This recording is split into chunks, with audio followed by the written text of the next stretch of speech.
বাইজিদ গোস্তামির হয়েছে, আওয়াজ করে হয়েছে।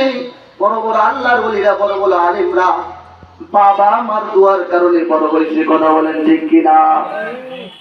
কোরআন কারীমের পরে যেই কিতাব সব থেকে দামি কিতাব বুখারী শরীফ, নাম শুনছেন কি শোনেন নাই? বুখারী শরীফ হাদিসের কিতাব।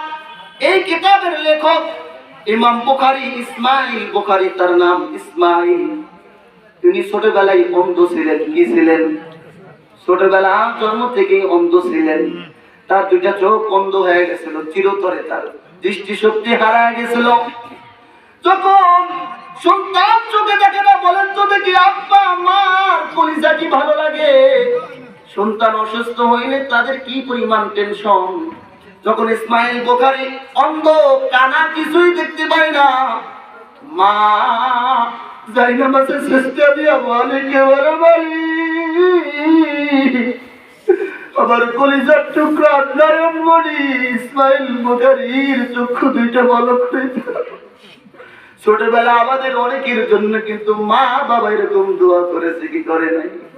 ছোটবেলা অনেক সময় অসুস্থ, মার চোখে পানি, মার খাওয়া বন্ধ, মার সব কিছু বন্ধ। কথা বলেন ঠিক কিনা? চাইলা মাসে যখন সেজদা দিয়া মালিককে ডাকতে বলে আমার কলিজার টুকরা ইসমাইলের চোখ দুটো ভালো করে দাও।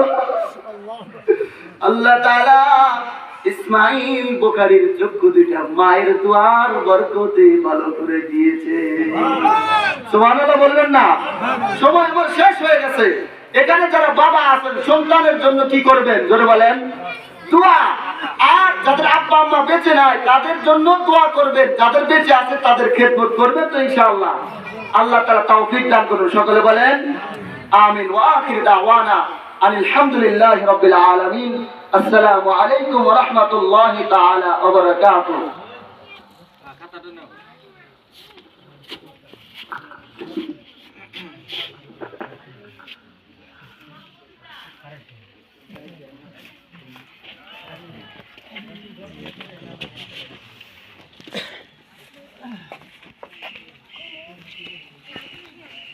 One, two.